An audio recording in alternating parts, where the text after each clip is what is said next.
Nah, ketika saya resign, ternyata saya ada musibah waktu itu. Toko susu saya kemalingan. Waduh, Karena habis. habis karena aset di susu itu ya di susunya gitu kan.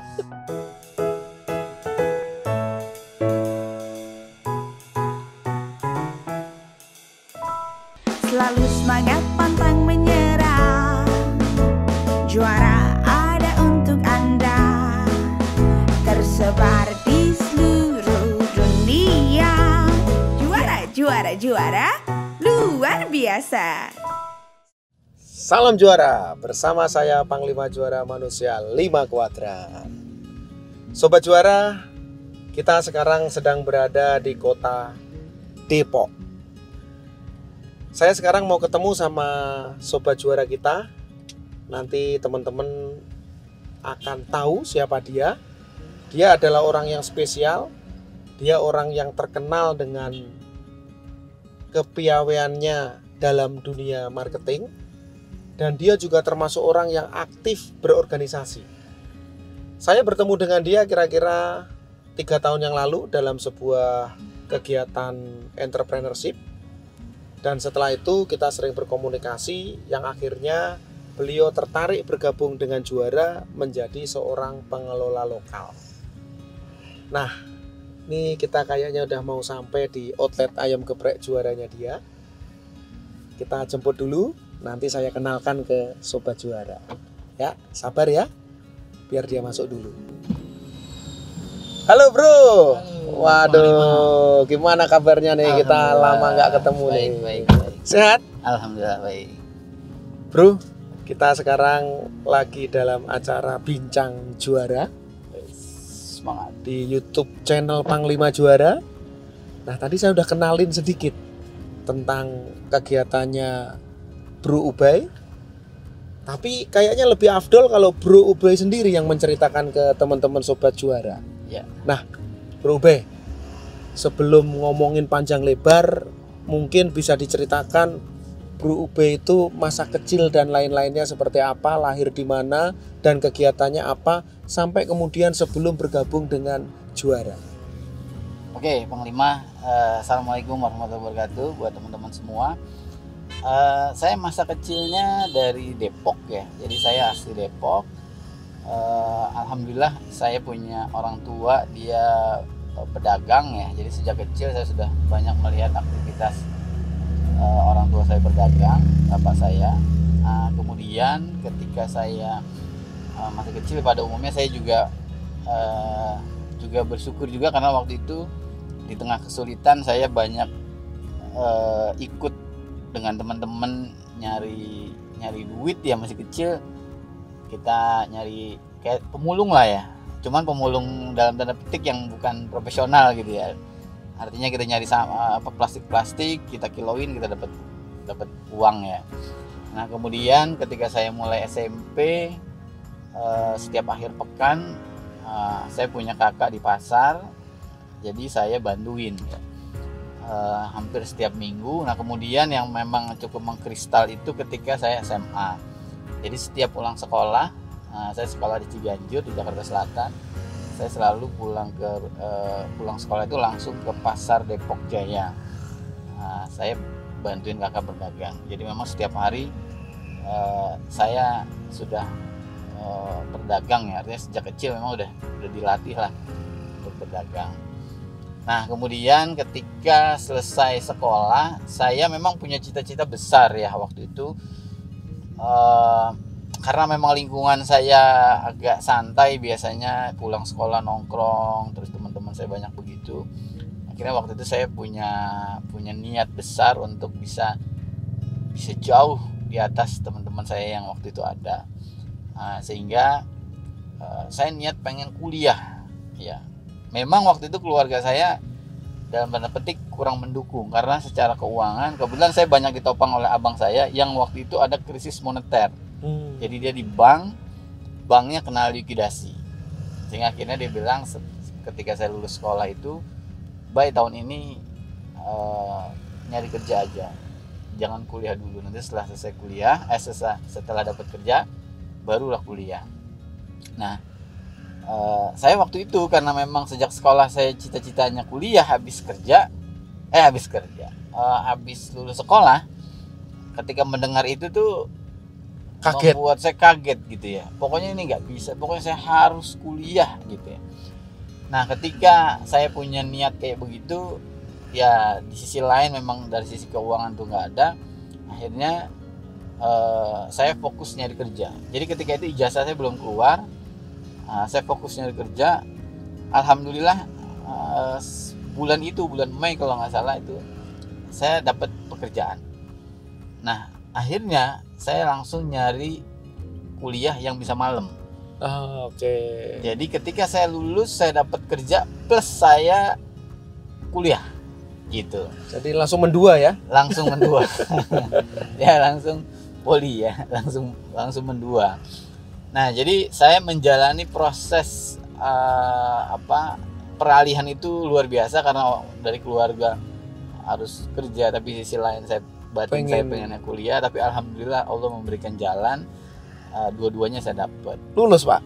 Alhamdulillah. Wih, ya. Selamat dulu. Berarti sarjana dong? Sarjana. Ya, walaupun memang karena kerja kita full day itu ya malam-malam kan ngantuk ya, jadi habis dengerin kuliah kita kecapean gitu. Tapi ya saya bersyukur alhamdulillah selesai gitu ya sampai 5 tahun. Dan memang karena waktu itu saya punya itikat yang besar, punya niat yang besar, saya hanya libur itu seminggu sekali waktu kerja, yaitu hari Sabtu. Jadi kan kerja itu Minggu saya masuk, jadi Senin sampai Minggu kecuali Sabtu. Nah, hari Sabtunya ini saya gunakan untuk ikut seminar, terus juga sempat ikut kuliah informal ekonomi Islam di UI gitu ya sampai 6 semester. Di mana teman-teman saya waktu itu, wah, Ubay lu kok kayak pemburu dolar. Ayo dong mak nongkrong dan lain sebagainya. Karena nggak pernah puas dengan ilmu yang didapat ya. Karena kita punya niat besar, karena saya yakin waktu itu apa yang kita lakukan hari ini pasti akan berbuah kemudian, walaupun kita nggak tahu itu nantinya kayak gimana gitu. Tapi ya saya meyakini itu. Nah, ya itu ya ketika libur saya lakukan itu. Nah, kemudian saya bekerja dengan baik. Alhamdulillah saya sampai 11 tahun ya. Apa Pak? Jadi karyawan apa itu? Saya dulu di bimbingan belajar di Nurul Fikri. Oh, oke. Ya, dimulai dari staf administrasi, kemudian saya naik ke area ya megang penjadwalan di sekitar 10 sampai 11 cabang gitu ya. Sampai kemudian direktur saya bikin bimbel baru ya sebagai anak perusahaannya, lalu saya dipercayakan memegang itu. Jadi dari mulai nol, dari mulai konsep saya diminta menginterpretasikan konsepnya menjadi sesuatu yang berwujud. Bimbingan belajar untuk kelas menengah atas waktu itu. Nah, sambil saya kerja karena passion saya di bisnis, tapi di saat itu memang karena saya dipercaya penuh oleh direktur gitu ya. Jadi saya langsung dibawa direktur. Jadi banyak eksekusi tingkat tinggi yang saya lakukan lah kira-kira gitu ya. Ngambil keputusan lah ya, bukan cuma sekedar menjalankan keputusan gitu ya. Terus saya juga diajak ketemu investor, terus diminta ngitung ROI segala macam. Yang waktu itu mungkin saya karena masih muda ya, baru ini gimana ya. Tapi saya bersyukur di situ karena akhirnya saya diminta ngomong di depan investor gitu ya. Jadi saya akhirnya terbiasa gitu. Jadi ya di pekerjaan saya ya cukup banyak mendapatkan kepercayaan. Nah, dari situ saya juga banyak membuat konsep-konsep promosi gitu ya, karena ini bimbel baru gitu ya. Saya bikin brosur, bikin flyer, bikin komunikasi. Nah, di situ yang akhirnya saya punya banyak dapat ilmu lah gitu ya. Walaupun saya nggak diajarin ya, artinya nyemplung lah gitu ya waktu itu ya. Ngomong-ngomong tadi kuliahnya jurusan apa? Saya jurusan manajemen perbankan syariah. Manajemen perbankan syariah. Iya. Berarti bener-bener berani hutang bank atau nggak berani hutang bank nih? Nah, dulu ketika saya udah mulai 10 tahun ya 8 tahun kerja lah, saya sudah mulai memikirkan passion saya di dalam dunia bisnis gitu ya. Jadi tetap cita-citanya menjadi seorang pebisnis itu tetap menggelora gitu ya. Nah, jadi ketika saya lulus kuliah, saya mikir ini masa depan saya bukan di sini gitu. Walaupun saya pada posisi saat itu mungkin posisi puncak ya untuk seumur saya, tapi saya merasa ini bukan tempat saya. Jadi ketika itu saya mulailah mencari peluang-peluang bisnis apa yang ada. Nah, saya paling rajin membeli buku-buku atau majalah-majalah kewirausahaan. Contoh dulu misalnya ada majalah info wirausaha, duit, judulnya banyak macam-macam lah tuh ya. Itu saya ke Gramedia, saya baca. Yang penting saya ada spirit entrepreneurnya itu nggak hilang, walaupun saya waktu itu belum ketemu mau usaha apa. Tapi saya deketin itu sambil saya nyari tempat kumpul wirausaha itu di mana, komunitas apa, komunitas entrepreneur itu apa. Akhirnya waktu itu saya ketemu sama TDA misalnya ya. Terus saya baca-baca, akhirnya dapatlah peluang ya. Waktu itu pertama kali saya bisnis herbal ya. Ini awal-awal dulu ya, tahun 98 lah, ketika saya baru nikah. Bisnis herbal sendirian? Sendiri. Oke. Nah, kemudian saya jadi distributor waktu itu. Nah, saya memang udah punya strategi waktu itu, walaupun modal saya itu sekitar 750.000 ya. Tapi kemudian saya bikin strategi, masuk ke minimarket kecil, masuk lagi, akhirnya diterima yang besar. Dan beberapa apotek besar waktu itu kita suplai. Cuman memang karena saya bukan pemilik brandnya, jadi banyak persaingan yang kurang sehat ya. Kita udah masuk sini harganya dihajar, kita masuk sini kita udah turunin, nggak lama dihajar lagi, sehingga akhirnya saya merasa saya nggak bisa mengendalikan gitu ya. Apalagi saya belum fokus di bisnis kan, saya masih kerja. Akhirnya saat itu udah saya masuk mulailah ke bisnis kuliner. Belum ya, toko susu waktu itu ya. Saya buka toko susu, itu juga berkembang bagus. Omsetnya ratusan juta waktu itu, tahun 2000-an ya. Tapi masih sambil kerja? Masih sambil kerja. Oke. Nah, ketika itulah saya ditawari oleh pihak bank. Karena bagus, pihak bank masuk, akhirnya saya pinjem untuk buka cabang kedua. Nah, cabang kedua ternyata tidak seindah yang dibayangkan gitu ya, omsetnya jelek gitu ya. Saya waktu itu sudah ngajuin resign. Nah, resign itu kan butuh waktu lama. Saya 3 bulan baru di ACC, karena kan kita harus menurunkan apa yang kita ini ya, cari pengganti. Ya, cari pengganti. Sampai di bulan ketiga saya SMS ya direktur saya waktu itu, Pak, ini saya kapan di ACC-nya? Oke, sekarang silakan hubungin manajer HRD. Setelah itu saya kontak, ternyata udah oke. Nah, tahun berapa itu, Mas? Itu tahun 2011. 2011, berarti 8 tahun yang lalu. Iya. Nah, di saat itu saya karena bisnis bisnis susu saya yang cabang satunya agak low. Akhirnya modalnya itu saya puterin lah ke bisnis kuliner. Nah, di sini saya mulai bisnis soto. Jadi susu punya, soto punya. Ya. Oke. Nah, kemudian soto ini awalnya saya tertarik ya, ngeliat konsep.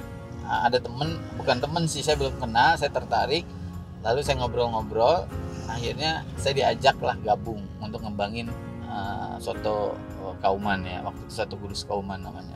Jadi kolaborasi sama teman yang baru kenal. Saya kolaborasi dengan teman yang memang waktu itu baru kenal. Nah, ketika saya resign, ternyata saya ada musibah waktu itu. Toko susu saya kemalingan. Aduh. Karena habis karena aset di susu itu ya di susunya gitu kan. Beda sama restoran. Kalau restoran diambil kursinya nggak ada masalah gitu. Tapi kalau susu ya habis karena asetnya di situ. Padat modal. Jadi akhirnya dari situ udah saya fokus akhirnya di kuliner. Nah, di situ alhamdulillah ya, awal-awal itu kita cukup karena lagi susah gitu ya. Perkembangannya cukup cepat ya. Kita dipercaya ke istana, terus juga kita banyak juga expose media waktu itu, sehingga akhirnya membuat kita perkembangannya cukup cepat. Apalagi kita aktif di komunitas ya, ketemu Pak Menteri gitu. Pokoknya waktu itu 2012-2013 kita indah lah, booming gitu ya. Nah cuman setelah itu sedih gitu ya. Kenapa kok bisa sedih itu? Jadi ketika 2013 saya sudah mulai memahami partner saya lebih dalam gitu ya. Setelah 2 tahun ya? Iya. Oh ternyata begini, oh ternyata begitu. Nah sampai pada puncaknya ya ada di antara kita ini yang melakukan tindakan yang membuat saya itu nggak bisa dimaafkan gitu ya. Sampai pada akhirnya saya ambil keputusan ini kita nggak bisa berlanjut gitu ya. Pokoknya kita harus bubar. Walaupun memang waktu itu di awal tahun 2018 kita kumpul lagi, dia minta, Pak kita lanjutin lagi deh Pak gitu ya, kita kembangin lagi. Cuman saya pikir karena saya udah pelajari beberapa waktu, saya kira ini kayaknya saya nggak cocok gitu ya, karakter karena ini susah dirubah gitu ya. Walaupun saya udah kasih tahu ini harusnya nggak boleh begini, tapi ya itu akhirnya ngulang lagi. Jadi akhirnya di tahun 2014 saya mendeklarasikan saya jalan sendiri. Itu berapa orang yang berkolaborasi membuat? Berempat ya? Berempat, iya. Jadi akhirnya 2014 saya jalan sendiri. Nah, saya akhirnya banyak berguru gitu ya. Dengan karena saya fokus, saya bukan orang produk, akhirnya saya mempertajam kemampuan saya dari sisi marketing. Jadi dengan Mas Yusuf Hadi, dengan Pak Subianto, jadi saya banyak mencari guru-guru lah ya. Jadi waktu saya tuh banyak seminar gitu, ikut kesini gitu. Nah yang akhirnya saya terapkan ke dalam bisnis saya. Kalau boleh tahu Mas Ube, tadi kan berkolaborasi 4 orang ya. Ada Mas Ube, ada si A, si B, si C. Nah orang berkolaborasi ini kan sebenarnya perlu legalitas. Waktu itu legalitasnya apa? Nah sebenarnya kita udah punya kesepakatan gitu ya. Ya kesepakatan kita nih kita bagi-bagi kepemilikan sekian persen. Tapi memang ya kita secara legal resminya kita ya belum ya. Jadi cuma kesepakatan. Oke, berarti nggak ada akte notaris tertulis apakah membuat CV ataukah membuat PT gitu, nggak ada ya? Sebenarnya waktu itu kita udah ke notaris untuk membuat PT, tapi ilmu kita nggak ada sebenarnya. Jadi itu cuma sekedar legalitas ada aja ya. Okay. Tapi secara perjalanannya itu ibaratnya nggak bermanfaat gitu. Maksudnya bukan nggak bermanfaat ya. Jadi tidak bertata kelola dengan layaknya sebuah perseroan terbatas gitu ya. Nah, padahal kan waktu itu sempat sampai berapa cabang ya? Waktu itu kita sampai 10-an ya. 10 cabang ya dalam waktu 2 tahun itu kan sebenarnya juga luar biasa ya. Iya. Jadi memang perkembangan kita cukup cepat ya, karena ada media dan lain sebagainya ya. Kita juga diajak pameran di JCC gitu ya, sama Indak ya. Iya. Nah, waktu itu kan saya tahu Mas Ube itu kan sebenarnya belum ketemu langsung. Kalau nggak salah waktu itu saya sempat nonton acara hitam putihnya Deddy Corbuzier gitu kan. Wah ini luar biasa, waktu itu disebutnya Wali Soto. Gimana tuh Kang cerita Wali Soto itu? Ya, jadi ketika saya pecah kongsi, akhirnya saya berusaha berjuang membawa tinggal 1 cabang yang saya pegang. Jadi beberapa kita bagi, si A, si B. Nah, saya 1 di Depok. Nah, waktu itu yang saya lakukan adalah apa yang bisa saya lakukan, saya akan lakukan. Nah, ketika saya nggak ada punya duit, ya artinya dengan modal yang terbatas, akhirnya saya melakukan sesuatu yang out of the box ya. Nah, jadi ketika acara ulang tahun Kota Depok, saya bikin program buka makan soto bayar pakai KTP buat seluruh warga Depok. Waktu bulan puasa, buka puasa bayar pakai doa. Jadi saya pengen didoain nih biar supaya saya jangan jatuh gitu ya. Ini kan udah di ujung tanduk. Iya, saya udah di ujung tanduk karena saya nggak punya kemampuan produksi gitu ya. Tapi saya pengen hidup kan gitu ya. Udah terlanjur resign lagi ya. Terlanjur resign gitu ya. nggak bisa kita balik lagi gitu. Sehingga akhirnya apa yang bisa saya lakukan, saya bikin strategi dan sebagainya, dan alhamdulillah kita bisa selamat. Artinya selama beberapa tahun kita survive meskipun tidak membesar Betul. seperti ketika kolaborasi sama Iya. teman-temannya. Tapi di sisi lain teman-teman saya yang tadinya lepas, dia justru yang nggak survive, padahal dia memang Pemilik produknya. gitu. Jadi saya akhirnya merasa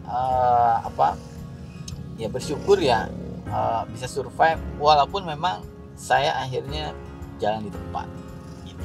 Jadi kayak hamster ya. Iya, Lari tapi di Muter. tempat karena sendirian. betul. Teman-teman sekalian, pertama kali saya ketemu Mas Ube ini adalah saya lihat di layar televisi atau layar kaca. Waktu itu saya punya mimpi bahwa wah ini orang luar biasa banget nih, punya ide-ide marketing yang luar biasa sampai akhirnya masuk ke hitam putih. Ya kan nggak mungkin tuh namanya hostnya TV itu ngundang kalau tidak dianggap sesuatu yang unik. Ya, Akhirnya waktu itu saya penasaran teman-teman, saya datanginlah ke sotonya Mas Ube ini di Sawangan, ya. di depannya rumah sakit ya kalau nggak Betul, salah ya. ya. Nah saya ke sana ngobrol sama Mas Ube, terus kemudian waktu itu ayam geprek juara kalau nggak salah baru ada 2 atau 3 outlet. Ya. Tahun 2017 akhir. Nah, waktu itu juga kemudian saya bercerita tentang juara jaringan usaha amanah ridho Allah kepada Mas Ube, dan saya menawarkan kepada Mas Ube, apakah Mas Ube mau bergabung dengan juara menjadi seorang pengelola lokal untuk membuka outlet ayam geprek juara di Depok. Nah, ternyata gayung bersambut. Waktu itu saya berpikir, wah ini kalau Kang Ube bergabung dengan saya lumayan nih. Saya bakalan bisa berkolaborasi, saya nggak ngerti marketing, Mas Ube paham marketing, Mas Ube bisa membawa ayam geprek juara termarketingin di sekitaran Depok paling nggak, atau bahkan mungkin secara nasional. Dan ternyata bener loh teman-teman, sejak Mas Ube bergabung, banyak liputan-liputan media yang akhirnya meliput ayam geprek juara, terutama di Depok. Nah waktu itu apa yang melandasi Mas Ube mau bergabung dengan ayam geprek juara? Kan udah punya soto, Ya. udah punya kegiatan, tetapi kenapa kok tertarik bergabung dengan juara menjadi seorang pengelola lokal?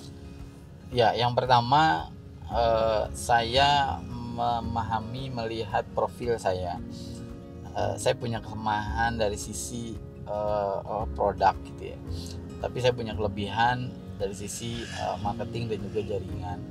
Nah, ketika saya ditawarin Panglima, waktu itu saya coba mikir gitu ya. Jadi saya memikir beberapa waktu sampai akhirnya saya memutuskan oke, bismillah, Bergabung. saya siap bergabung. Karena saya walaupun pernah punya pengalaman pecah kongsi waktu itu, saya merasa kolaborasi itu jalan terbaik kita untuk bisa kuat dan sustain gitu ya. Cuma memang bukan kolaborasinya yang salah, tapi saya salah memilih orang barangkali, atau mungkin saya yang salah tidak selektif gitu ketika saya memutuskan untuk kolaborasi.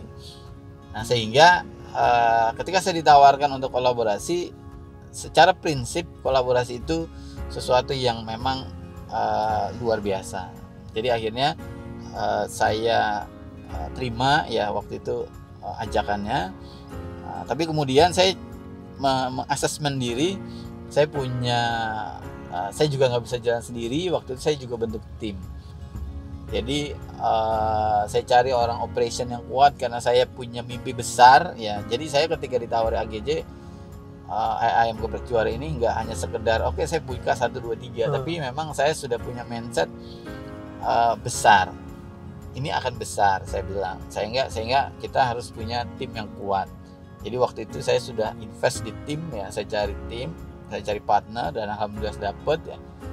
Sehingga akhirnya ketika saya memulai satu outlet, kita udah bangun tim, dan dampaknya perkembangan kita ya alhamdulillah mungkin paling cepat se-Indonesia barangkali ya, sedunia ya. Jadi Kang Ube sama timnya ini dengan sekarang menjadi perseroan terbatas PT pengelola lokal dengan nama Shijuki.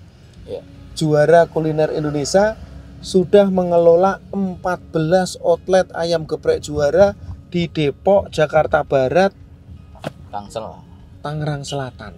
Luar biasa, dan itu dicapai dalam waktu 1,5 tahun. 1,5 tahun. Luar biasa teman-teman, kecepatannya berekspansi. Dan bener ya Kang ya, nggak keluar agunan, nggak keluar modal ya? Nggak ada. Semua nggak, kita tanpa perlu modal apapun ya. Kecuali niat dan Tenaga. semangat Iya, dan tenaga. Iya betul. Ya. Jadi teman-teman, kalau kita hitung-hitung sebenarnya Kang Ube ini sudah menerima permodalan dari Juara mungkin hampir sekitar 7 miliaran. Bukan angka yang sederhana, bukan angka yang kecil, tetapi itu adalah bukti bahwa Juara mempercayai Kang Ube, mempercayai timnya Kang Ube untuk membangun bisnis. Nah, kira-kira suka dukanya bergabung dengan Juara itu seperti apa Kang? Yang pasti banyak sukanya ya, dan tentu ketika saya hanya mengelola outlet dulunya nggak banyak, dengan akhirnya sekarang banyak, saya banyak belajar ya. Saya banyak belajar karena di ayam geprek Juara ini bukan hanya kita bukan hanya kita melakukan sebuah pekerjaan, tapi kita juga didampingi. Jadi ada mentornya ya. Panglima ini adalah mentor terbaik saya lah gitu ya. Sehingga ketika misalnya kita nyari lokasi gitu ya, itu dukanya ini nggak di ACC, itu nggak di ACC gitu kan. Awal-awal ya, sampai kita mikir ini gimana ya, target kita mau buka ini beneran nggak sih? Beneran nggak sih gitu. Itu apa, tantangan orang di awal-awal tuh kayak begitu. Jadi akhirnya meragukan mungkin ya. Apalagi mungkin awal-awal tahun 2017 akhir itu kan belum jelas apa SOP segala macam pemilihan lokasi. Jadi kita ini kurang gede, ini kurang lebar. Lah gimana cari yang benar kan gitu. Sampai akhirnya pecah telur ya. Waktu itu kita alhamdulillah dapat di Kukusan ya pertama kali. Depan rumah sakit ya, saya ingat saya ya. Sakit, ya.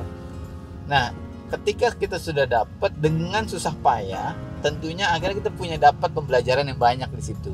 Betul. Oh, ternyata lokasinya tuh kayak begini, luasannya kayak gini gitu. Walaupun belum ada tertulis, tapi karena kita memang melakukan pencarian dengan luar biasa, itu akhirnya kita banyak dapat pengalaman. Dan akhirnya sekarang 14 outlet dalam 1,5 Iya. tahun. Itu luar biasa teman-teman. Dan memang benar timnya Mas Ube ini tercepat di dunia, di Juara. Nah, teman-teman sekalian, tadi kita udah dengerin cerita Kang Ube dari dia seorang yang berjuang menjadi seorang karyawan yang sekaligus pengen kuliah. Terus setelah itu dia menjadi seorang yang bertransformasi sebagai self-employed sebenarnya, bukan sebagai pebisnis, karena masih harus bekerja sendiri. Dan ternyata di situ ada benih-benih serakah, makanya nggak berhasil. Masih jadi karyawan tapi berbisnis. Nah, ini nggak boleh teman-teman, karena jadi karyawan sambil berbisnis itu maknanya kita terhinggapi virus serakah. Bagaimana mungkin orang yang bekerja di dalam 2 kuadran yang aktif income untuk kemudian menjalankan sama-sama sedangkan waktunya sama, Kang? Nah, itu kira-kira evaluasinya, kenapa kok waktu muda dulu sambil karyawan sambil usaha jadi tidak berhasil. Ini benar-benar insight yang bagus buat teman-teman sekalian. Yang karyawan fokus saja jadi karyawan, yang pengusaha fokus jadi pengusaha, harus berani memilih, jangan mendua. Nah, Kang Ube kan sudah berpengalaman sebagai karyawan, sudah berpengalaman sebagai self-employed, sebagai pengusaha UMKM. Dan Kang Ube pun di ayam geprek Juara juga sebagai investor, bener ya Kang ya? Di setiap outletnya ayam geprek Juara, kalau nggak salah di outlet keberapa Kang Ube udah mulai invest? Outlet kelima Kang Ube sudah merasa ada kelebihan pendapatan sebagai active income. Kang Ube mulai melakukan investasi di outletnya. Sampai sekarang ya Kang ya. Jadi Kang Ube itu sekarang sudah mendapatkan pendapatan active income sebagai pengelola lokal, juga sekaligus pendapatan passive income sebagai investor. Luar biasa, selamat Kang. berarti sudah menjalani juara journey dengan tepat, ya kan? Nah, ada roadmap terakhir yang Kang Ube akan segera jalanin bersama saya, bersama Panglima Juara dan jaringan usaha Amanah Ridho Allah, yaitu menjadi seorang pengelola pusat yang memiliki merek sendiri, yang itu akan menjadi legasinya Kang Ube sebagai seorang manusia yang nanti pastinya akan menjadi manfaat, menjadi ladang ibadah dan jadi ladang profit. Bisa diceritakan Kang, kira-kira apa yang akan Kang Ube jalani di masa yang akan datang? Iya, karena tadi ya di pengelola lokal ini kita sudah bikin badan hukum, kita sudah ada PTPL Cuki, di mana saya sudah membangun tim, maka tentu ketika ini sudah bisa berjalan dengan baik, tentu ada step yang journey yang di Juara ini buat, yaitu menjadi pengelola pusat. Nah, dalam waktu 1,5 tahun ini saya bersyukur sudah bisa banyak sekali mendapatkan pembelajaran, sehingga mimpi besarnya adalah saya memiliki brand sendiri. Brand yang lama kita evaluasi, yang sebelum saya bergabung ini, kira-kira apa yang bisa kita kembangkan dan apa yang memang secara bisnis ini visible untuk bisa berkembang. Nah, kemudian ya kita diskusi karena background saya di soto, lalu kita juga ya diajak sama beberapa temen ya, sama Panglima untuk kita ngobrol bareng dengan beberapa pengusaha kuliner soto yang memang sudah sangat berpengalaman. Dari situ kita brainstorming, kita ngobrol-ngobrol sampai akhirnya kita simpulkan, ayo kita bikin brand soto bersama. Apa Kang brandnya Kang? Jadi insya Allah dalam waktu dekat kita akan meluncurkan soto Boyolali, soto seger Boyolali Hajah Amanah. Jadi merek ini kita punya mimpi ya, dengan saya bertiga ya punya mimpi untuk mengindonesiakan soto seger Boyolali dan juga menduniakan gitu. Amin. Amin. Semoga berhasil. Jadi Kang Ube, Kang Ali dan Ibu Aryani bergabung menjadi satu sebagai seorang pengelola pusat soto seger Boyolali Hajah Amanah dalam PT Juara Soto Semesta. Nanti soto itu akan hadir di seluruh Indonesia dalam pipeline bisnis Juara yang sudah hadir di 16 provinsi dan 45 kota. Teman-teman sekalian, sebelum kita akhiri bincang Juara bersama Kang Ube, perjalanan Kang Ube sangat luar biasa. Tidak semua orang mengalami perjalanan yang begitu luar biasa. Nah, Kang Ube, berikan 2 insight kepada teman-teman Sobat Juara untuk dijadikan sebuah hikmah di perjalanannya Kang Ube. Silakan Kang. Oke, yang pertama, ketika kita punya mimpi besar, maka kita harus berani dan yakin untuk mengejarnya. Walaupun tantangan itu berat, ya rintangan itu pasti datang, tapi yakinlah bahwa di balik kegelapan atau setelah gelap lahirnya terang gitu ya. Itu yang pertama. Yang kedua, bisnis apapun ya, khususnya kuliner itu berat gitu ya. Jadi solusi terbaik adalah kita kolaborasi. Jadi kita bisa fokus di keunggulan kita apa, lalu kita kolaborasi. Insya Allah walaupun mungkin kita jadi terbagi, tapi insya Allah hasilnya akan jauh lebih besar ketimbang kita jalan sendiri. Jadi kolaborasi adalah kunci sukses. Luar biasa. Yang pertama, punya mimpi jangan takut untuk dikejar. Dan yang kedua, tidak ada Superman, berarti ya, Avenger berkolaborasi. Itu yang teman-teman bisa dapatkan dari si Kang Ube. Teman-teman sekalian, ternyata kita sudah mau sampai di tempat tujuan dan saya harus berpisah dengan Kang Ube. Ya. Semoga bincang Juara di sore ini bisa menginspirasi dan memotivasi teman-teman sekalian. Jangan lupa selalu saksikan program Bincang Juara dalam YouTube channel Panglima Juara. Salam Juara! Juara, juara, juara, luar biasa. Selalu semangat, pantang menyerah. Juara ada untuk Anda, tersebar di seluruh dunia. Juara, juara, juara, luar biasa.